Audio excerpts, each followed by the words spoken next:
International Affairs being broadcasted at the SATV's Gulshan studio. Today is, of course, August the 17th of 2026, with many updates from around the world, all centering and around U.S. President Donald Trump. We will look at some of the issues that pertain to him and how he has been navigating his friendship with many nations around the world. We shall be discussing all of that. But before we do that, let me introduce my panel. Here in the studio, I have Dr. Ali Ahmed, former member Customs of the National Board of Revenue, as well as an economist. I welcome you on to the program. Alongside, we'll be joined on Zoom by Norman Floyd Barnes, our geopolitical correspondent, all the way from Washington, District of Columbia.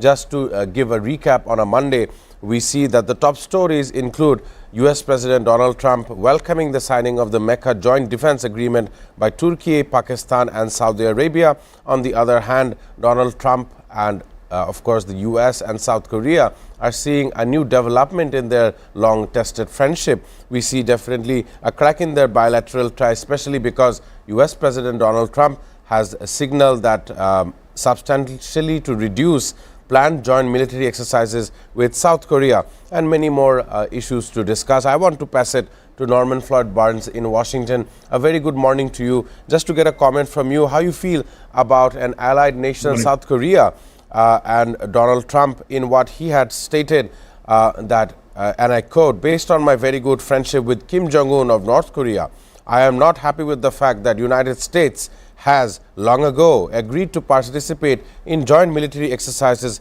with South Korea," according to Truth Social post. But however, South Korea says the joint military drills began as scheduled even after this Trump post. Pass it on to you, Norman. How do you see this kind of development? Allied nations are now starting to feel the brunt of the aftermath of the Iran, U.S. and Israel war.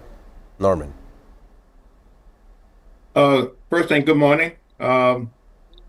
Today in Washington, there will be more discussions about the president's announcement of the scaling back of the participation in the joint exercise with South Korea. Unfortunately, this news came out over the internet through other various sources, and both South Korea and North Korea are watching this. Also, China, Russia, and the rest of the world is watching this.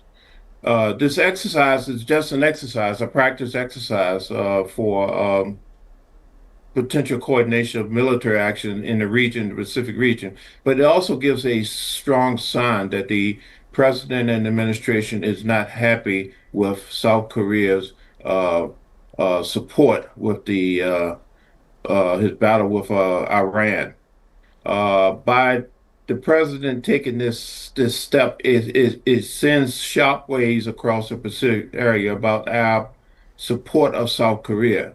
As you know, North Korea is an enemy of South Korea, and this tells the president, this tells North Korea that hey, there's seemed to be a fracture in the relationship between South Korea and the United States.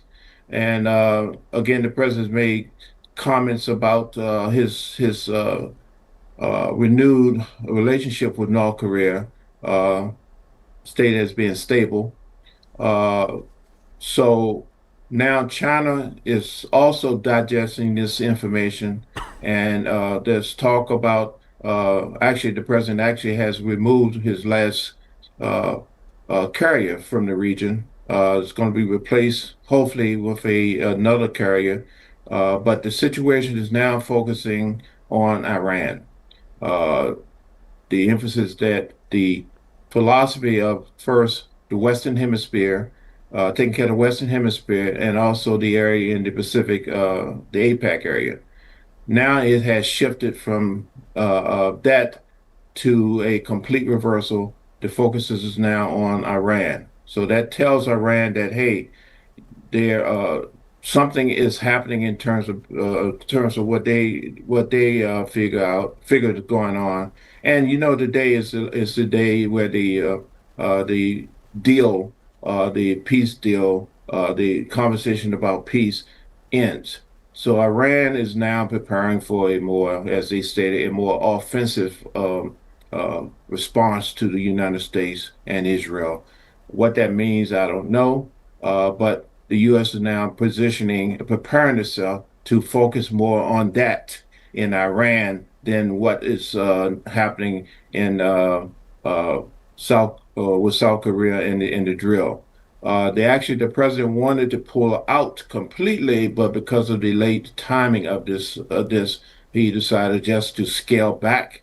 But the emphasis is that they are not very pleased with South Korea, and our response and our relationship probably was going to be damaged. It gives a strong message to our enemy countries that we are no longer in support of the what they call the Pacific region. Our presence there is very scattered, and is not going to be as pronounced and as powerful as we think. So here we go again. We got another opportunity arising. We'll see how China and Taiwan plays out, how North Korea plays out, and how other parts of the region, including the Middle East, Iran, take this information, use this information in their new offensive that they are planning to apply against the United States and Russia and Israel.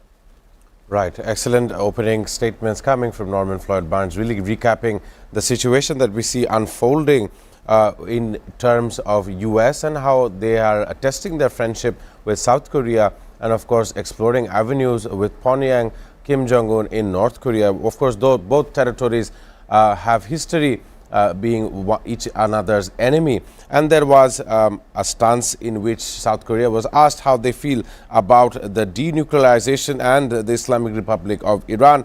And they had replied, no thanks. That is because South Korea depends on external sources of energy for fueling their factories and their economy and their market. They're very heavily dependent on crude, on LNG that is derived from the Middle East, much of which has been restricted due to this war, and hence their comment in stating no thanks. I want to focus in the studio with Dr. Ali Ahmed. You were hearing Norman Floyd Barnes explaining the situation in what Donald Trump had reduced the amount of planned joint military exercises they were supposed to have. Some of the footage also said to stop military exercise. How do you feel about this rift between the diplomacy, even the backdoor diplomacy between North Korea and South Korea, and of course relating back to Iran? How you feel about it? This these imperial countries like Britain before and now USA, a very declining power, when they are at the zenith of their power, the relatively young, weaker countries having larger countries beside them, they are afraid of the defense and all that. So they tie up with the rich countries, like in this case America. The same thing happened in Middle East. All those countries tied up with the America, and America offered protection against nuclear bombs and other things. Same thing in also Korea. When the Korean War happened and finally there emerged as two Koreas, North Korea being on the Russian and Chinese side, and South Korea depended to some great extent on American defense shield, defense umbrella. But now they have all seen, the client states all over the world have seen during the past month or so, that during this intense bombing etc. and attack from the Iran and US and Israel on the one side and all that, that these client states of Middle East, they were not offered or could not be offered any help or assistance by the United States. So the whole world has seen that depending or signing agreements or being a client state with the richest country in the world like the USA is actually of no use whatsoever. So being tagged with them, why be enemies of the rest of the world? So after studying these things and studying other things, and also China is rising, and there might be a war of annexation of that island now under the or independent original Chinese. So Korea has decided that it is not only useless, it is actually inviting dangers from other friendly countries or countries who are otherwise now would be friendly. So that is why when they said that we will be going for the joint exercise, etc., etc., would you join us? And as Donald Trump has written in his own so-called Truth Social, well, I don't know whether it is truth or social, but anyway, he has written that South Korea reportedly said in writing, and Donald Trump quoted it in his Truth Social, no thanks. So this is a very blunt way of saying no, and South Korea is convinced that there is no point in depending on US anymore. So that is what it happens. The power structure of the world already has actually changed. Now it only depends on US's withdrawal from the Middle East, which many of the experts in their own country and all over the world have been inviting them to do, but they are not doing it. Even this morning, I saw a news clipping shown on BBC television or so. Donald Trump is telling his MAGA supporters, the half-educated and uneducated Americans, that we have defeated Iran very badly and we are soon going to annex the country to us. How can he annex? It is another country, another land. He has seen how annexation goes. So these are for the ordinary uneducated or half-educated people. So things are very clear that America actually, despite its powers and wealth and army and everything, has been defeated in the Iran war. Excellent statement coming from Dr. Ali Ahmed, really recapping the Iran war, and as we see it, the friendship ties, the bilateral ties between South Korea and of course United States of America is going on a steep dive, on a decline, and we will be seeing some of these effects as they appear. As I was saying earlier, that South Korea and its economy depends heavily on exported energy elements, and that is why half of this story is coming to float. However, I want to focus regarding Iran, regarding the situation we see on the ground in the Middle East with Norman Floyd Barnes. We know that the Islamabad memorandum that was signed in June 17th, it has officially ended today. The date has expired. The 60-day period has well gone by. And senior Islamic Revolutionary Guard Corps Commander Brigadier General Yadollah Javani says Iran's defensive posture is poised to shift toward a new maximum deterrence policy. And of course, the Foreign Ministry spokesperson Ismail Baghei is saying that there is some new developments in the war, and he is of course taking a bite at one of America's neighbors, Canada, for that matter, for helping, and initially was being at a support of the US administration as well as the military. I want to ask Norman Floyd Barnes, what does this mean? The 60-day time period has ended. We've seen bouts of confrontations, bouts of attacking one another, offensives on both sides, and at this moment it's a confusing state. Even after the Mecca Joint Defense Agreement has been signed, it is leaders signing on pieces of paper, really ignoring the reality that security detail will not be ensured with US support, and that is the Iranian viewpoint to this kind of problem. How do you see this kind of development, Norman? Well, what we have now, both Iran and the United States has made a decision. And that decision is that they're going to continue this conflict more aggressively. The first sign the United States from the United States is the Pacific. We're now moving the aircraft carrier from the Pacific over to relieve the carrier that is presently occupying the area around Iran. That is a staging preparation for military action, not just relief, but military action. So the United States is ready to respond to anything that Iran is preparing. Iran, on the other side, stating that the deadline is ended today, so they're going to up their military aggression, which I interpreted as they're going to be more attacks on the Gulf states, military installation by the United States, and other cyber-related incidents that cyber security issues that we are currently experiencing. I anticipate them to increase. There will be more pressure on the European nations, uh, the area around Ukraine. There'll be other things that is going to happen that we're going to feel here in the United States. And they say more aggressive is not just military; it's basically cyber, the artificial intelligence, and other things that we haven't discussed yet. Is going to come to surface. So I'm stating that we're basically prepared for a war, a more protracted war between the two parties. And the war I'm talking about is basically attacking resources, attacking infrastructures, attacking our ability for energy, tightening up the Strait of Hormuz, the closure of the western of the area around the Red Sea.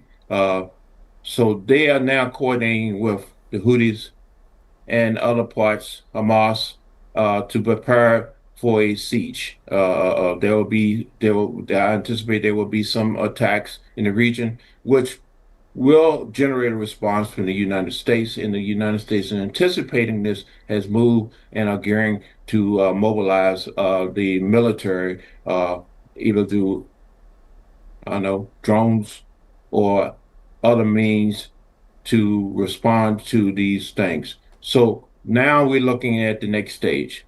We saw the first part, there was a pause.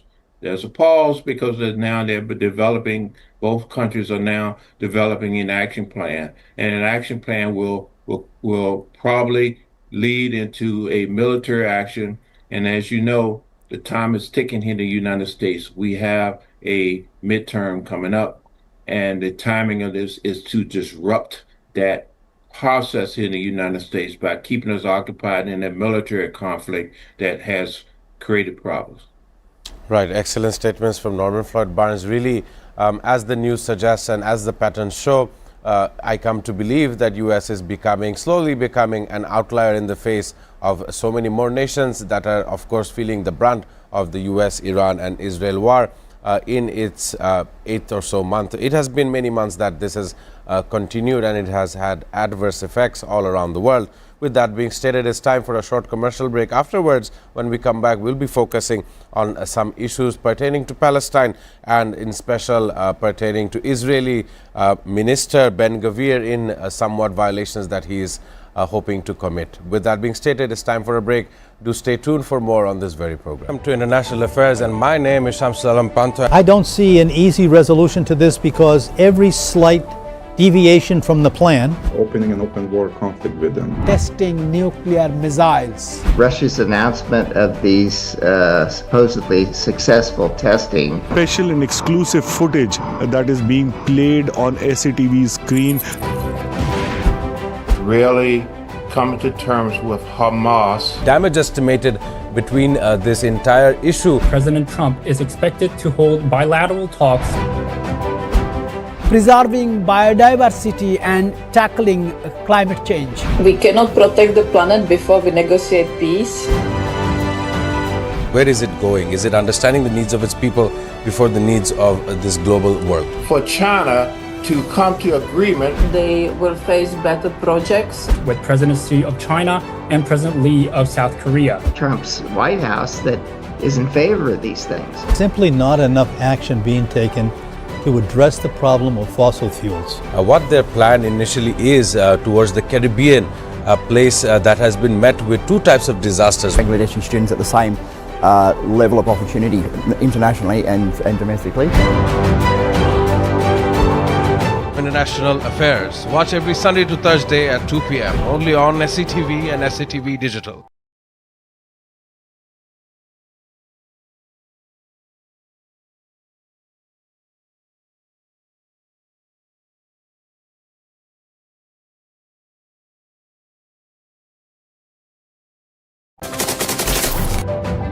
Hello and welcome to International Affairs, and my name is Shamsul Alam Pantha. I don't see an easy resolution to this because every slight deviation from the plan. International Affairs, of course. In the studio, I'm joined with Dr. Ali Ahmed, while on Zoom, I'm joined with Norman Floyd Barnes all the way from Washington. Up until now, we have been talking about the commentary by U.S. President Donald Trump, the legislative that follows in his administration regarding the bilateral stance or the international diplomatic stance that he has with various nations, including South and North Korea. At this point in the show, we must discuss some of the comments that are coming from between Israel, Palestine, and that conflict that never seems to be ending.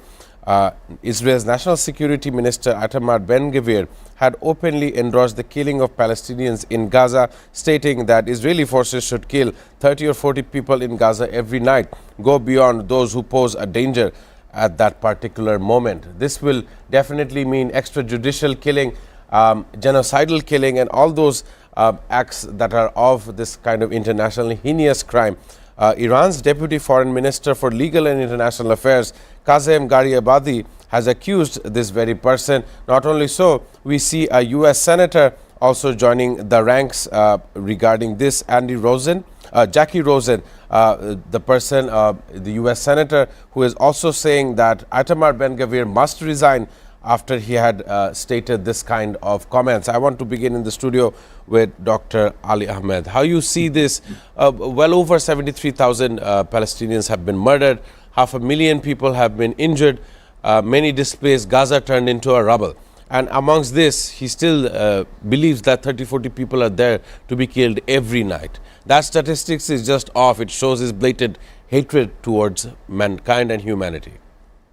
Any normal person, even if he is not a minister or anything, having an ounce of normality in his head and in his self, cannot say things like this.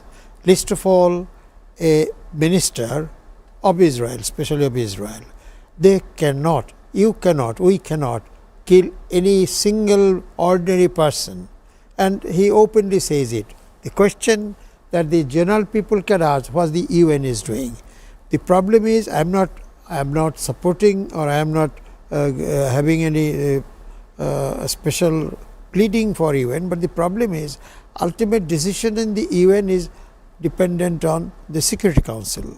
And the Security Council, we all know, when the UN was established, founded, has a veto power by the 5 powers, and America is one of those. If any, America, Russia, China now, Britain, France, if any of those countries vetoes any decision arrived at by the rest of the Security Council or by the rest of the world, if they say we veto it, then that cannot be put into action and nothing can be done. That is the reason why these 73,000 people have been killed, why these 10, 20, 25 they are killing, and now this indiscriminate killings all over, also the other neighboring countries. This is the situation. The helplessness of the whole world before the whim and madness of one person at the moment. But then, unfortunately, most of the American presidents have vetoed all of the decisions taken in the Security Council or in the general body of the US. This is unfortunate. So, it is now very widely said all over the world that this UN is failing to keep peace. But the problem is, it's still that we have a forum where we can speak. If you break it out, if people go out, then you have nothing. I am afraid that even if there is a war now and there is a new form of United Nations, whatever we call it, later, these big powers, maybe some will change. India might be trying to have a voice, some others might be trying to have a voice. But these big powers will never say, no, there will be no veto power, because it is their lifeline. And if that is done, then there can be peace in the world. There can also be occasional problems also, but still, with this veto power in the world, it is very difficult or almost impossible, as we see in the case of Israel and Palestine. We all know Palestine is the country of the Palestinians.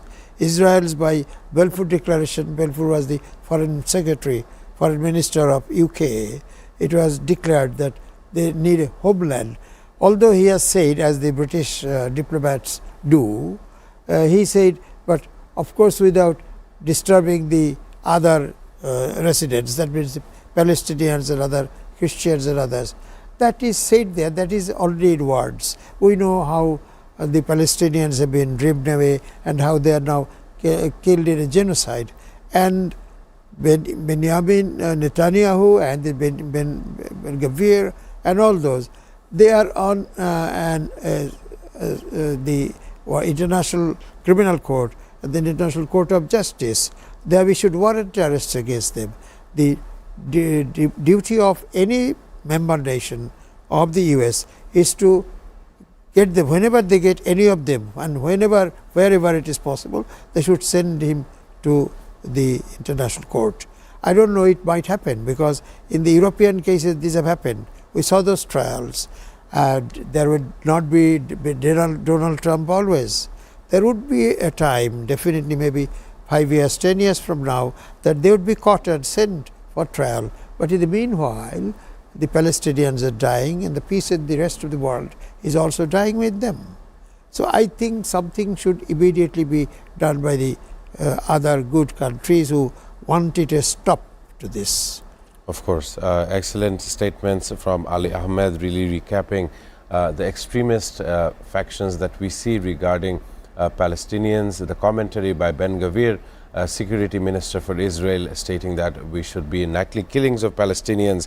And not only so, U.S. envoy and son-in-law to U.S. President Jared Kushner has arrived in the Middle East for talks on a 15-point Gaza peace plan, amidst Prime Minister Benjamin Netanyahu rejecting the proposal, stating Israel will not pull out troops from Gaza until Hamas fully disarms. Of course, Jared Kushner's mission is to hold talks with Hamas representatives with regional officials in Cairo to push back on this new disarmament for withdrawal roadmap.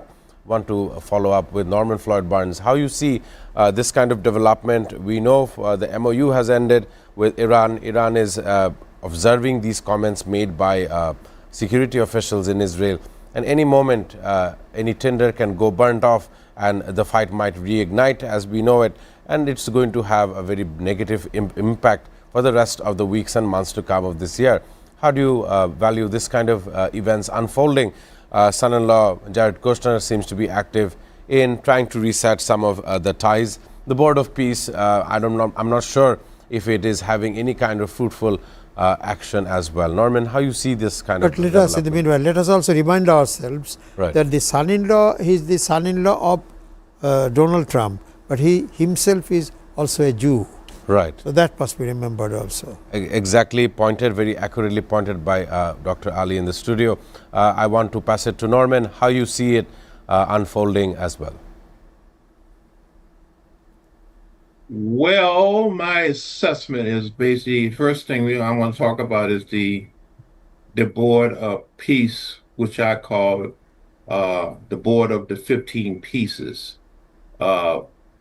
Jared Kushner intent is to develop business relationships, transactional activity, a move to redevelop Palestine as a annexed part of Israel. The Israeli part is that they have a mission, and there's a reason why that official made that very vivid comment about the killing. That is how they think. That is the thought pattern. The only thing changed is that it became public. We see it every day. We know what's going on. So you don't have to tell me to kill 40 more people. You're killing 45 more people every day. You're killing 50. You're killing hundreds of more people every day. You're decimating the area. You're preparing for a clean slate. The plan is basically to repopulate the area with a business mindset, a more profit mindset, a plan to redistrict, repurpose the area of what they call presently Palestine. There is no real place for the Palestinian in this plan as they play right now. Hamas all the other warring factions there, they are not in a position, or they're not prepared to give this, they're not prepared to give up and hand it over to Israel. They see exactly what's going on. There's no place for them. There is no plans for them in the future. There's no discussions about them participating in the plans for the future. It's only talking about how we move forward in a new mindset, a new front, a new purpose. Palestine, the state of having Palestine having its own statehood, in the minds of currently what we're looking at right now, there's no plans for that.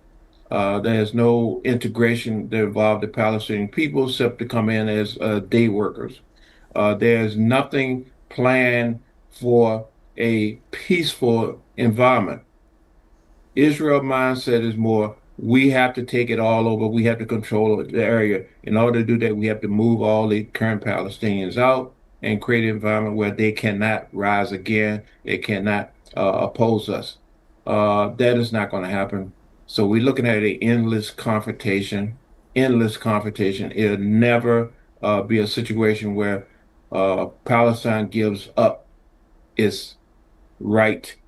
The Palestinians give up his right to the homeland. There was always be instigation. They may kill a lot of them, they may destroy a lot of situations, but there was always going to be a conflict regarding the Palestinians and the Israelis as long as we on this earth. So it's not, it's not going to be a situation where they comfortably coexist. So endless wars, endless confrontation is a thing to plan. While on the other side, there's a business plan in place to develop that for profit. So let's sit back and watch how this thing develop. The United Nations has basically been absolutely useless in regarding the rights of people in this area response and holding people accountable. Israel and other countries are now know that the UN has no real effect. They're mostly a ceremonial, non-functional group of people who sit around and talk about how bad things are, how things shouldn't be, and how we're going to hold people accountable, but they do not have any authority to do any of that. So Israel believes that they can do what they want to do because there's no governing force above them to control them. There's only support from the United States, and the United States has given them the green light. So endless war will continue in a situation where they want to oppress and basically create a new annexation for Israel, and the Palestinians are not going to accept that. Right. I thank Norman Floyd Barnes, very heavy-worded, well use of adjectives really defining the international bodies such as the United Nations in their inability and inaction towards this kind of problem that we see stemming from Israel and Palestine. Even the Pope Leo XIV has renewed his call to end violence against the Palestinians in the occupied West Bank and urged the international community to advance efforts toward a two-state solution. Very far-fetched option right now as based on the current situation. Just before I can go on a break, I want to ask Ali Ahmed that Israel's rejection of a roadmap for completing the implementation of Trump's Board of Peace is only going to increase the conflict according to 7 nations and Turkey, which have openly condemned Israel's rejection. I want to ask you, Israel seems to be the whole scenario in which it can ignite more confrontations in the future as well. Would you agree with what I just said? Yes, I agree, but there are other interpretations and other reasons also. For example, it started with between Saudi Arabia and Pakistan. Pakistan, in addition to its care for the Arab countries and its friendship with the Middle Eastern countries, has its own reason. Pakistan is also afraid of an attack by its big neighbor, and so they thought if they have this Saudi support, financial or other things, they have the nuclear power, no doubt, as the big neighbor of Pakistan, I mean India, has also this. But he thought that if it is done with Saudi Arabia, there will be financial and other support in case of any untoward incident between these two countries, India and Pakistan. This is one aspect. And the other thing is that if he can join these Middle Eastern countries, which he has done, Pakistan has done, it has many. These are all rich countries. Pakistan's financial condition is not very good. So they will get loans, investments and other things. So that is another very plus point. And Pakistan's people, like Bangladesh's people, they also work abroad, the ordinary people, like in the Middle East and elsewhere. So they will have more intake of Pakistanis. So these are the benefits that Pakistan thought of. And Saudi Arabia thought that Pakistan has a nuclear power. So it is good to have a friendship with them to start with. Initially, Turkey was not coming because there is a traditional rivalry between Turkey and Saudi Arabia, although both are Sunni countries. But they thought now that this 60-day period is going, and it has gone by now, so there may be a larger war in the Middle East. So Israel, for the Middle Eastern hegemony, might think of attacking Turkey to be the sole bigger power in the Middle East. So Turkey thought that he should join this, and they have also joined. So it is complicated, also very interesting. Everybody has his own interest to consider, and they have all done so. The same thing, Egypt is reported to have also agreed to join. Right. Egypt was under this umbrella of US. But Egypt has seen with Saudi Arabia, when it was bombed by Iran, that America, US, cannot do anything. So Egypt has also agreed to join this group. So the bigger the group, the greater is the safety and security.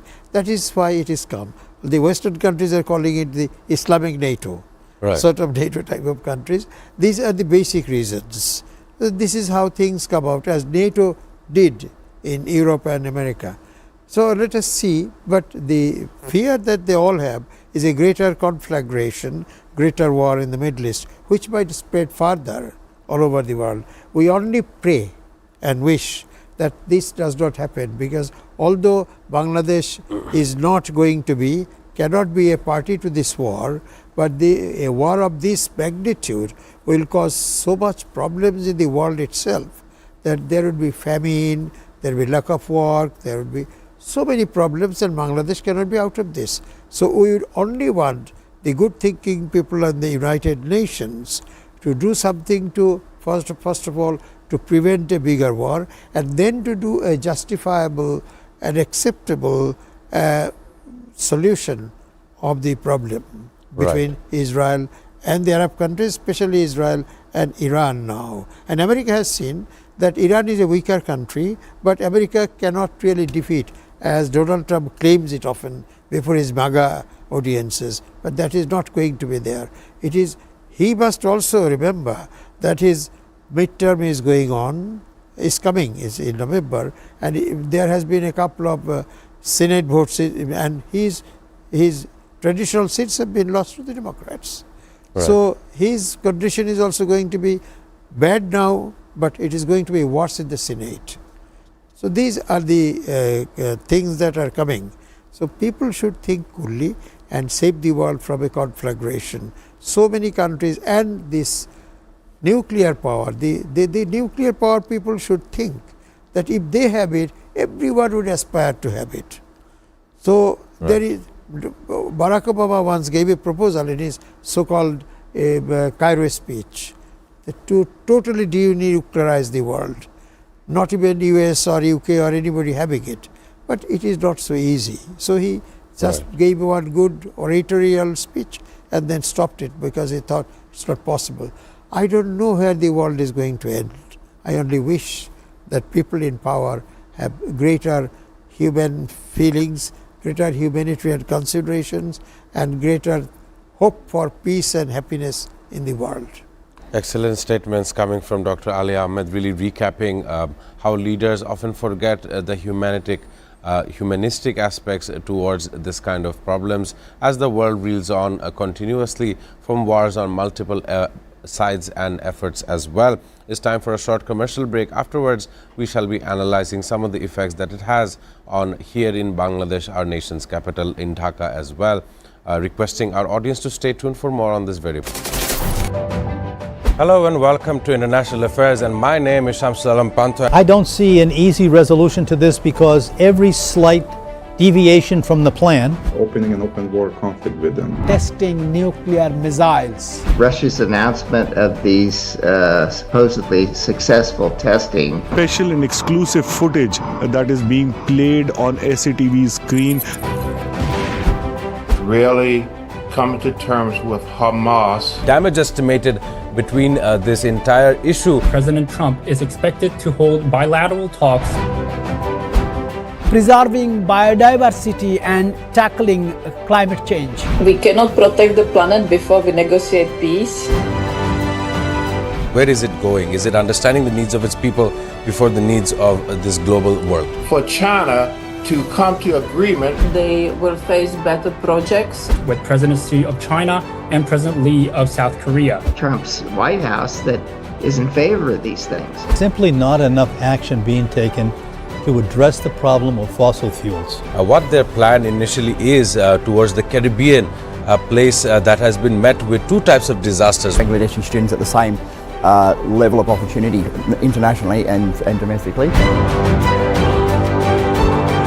International Affairs. Watch every Sunday to Thursday at 2 p.m. only on SATV and SATV Digital.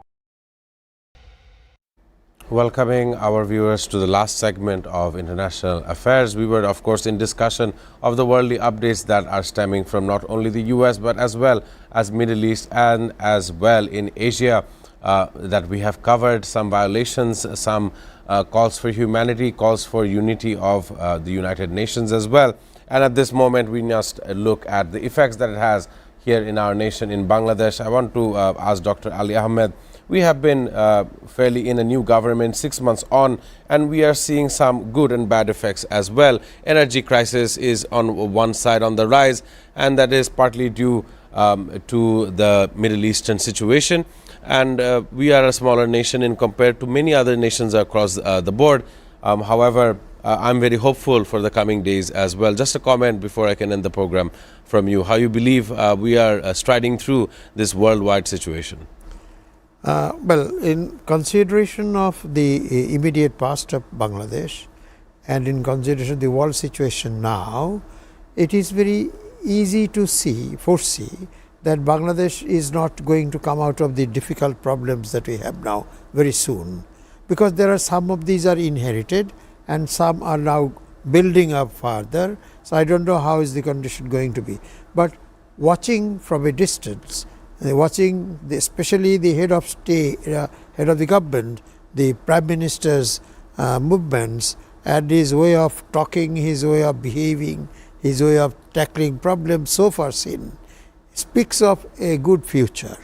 I only wish and pray that he retains it himself and makes himself far better if there is any opportunity, but he must also, not only by this great example that he has been creating, but he must also be, if necessary, very strong to drop some of the candidates who might have worked with him very hard, in order to create a place in history for himself. This is an opportunity.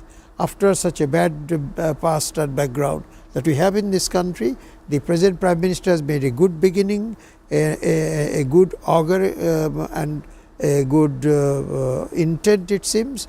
I only pray that he is successful, but he must also remember that it is very difficult in politics. But I pray that he becomes successful in making the country better.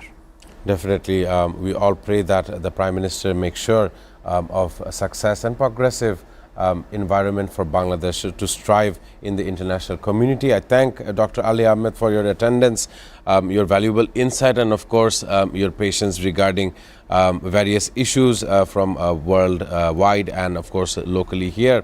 I also thank Norman Floyd Barnes all the way from Washington to provide a perspective from Washington's viewpoint as well. Before I end the program today, let me just call out towards Indonesia, who has declared a 14-day emergency response status following Saturday's 7.7 magnitude earthquake. as well. Today is August 17th. It is Indonesians' Independence Day, celebrating the country's independence declaration from the Netherlands in 1945 with various ceremonies. It's a tough time for Indonesians as well, facing such environmental disasters. I pray that the nation may survive through this kind of unfaithful, unfortunate turmoil as well. With that being stated, I'm signing off on International Affairs.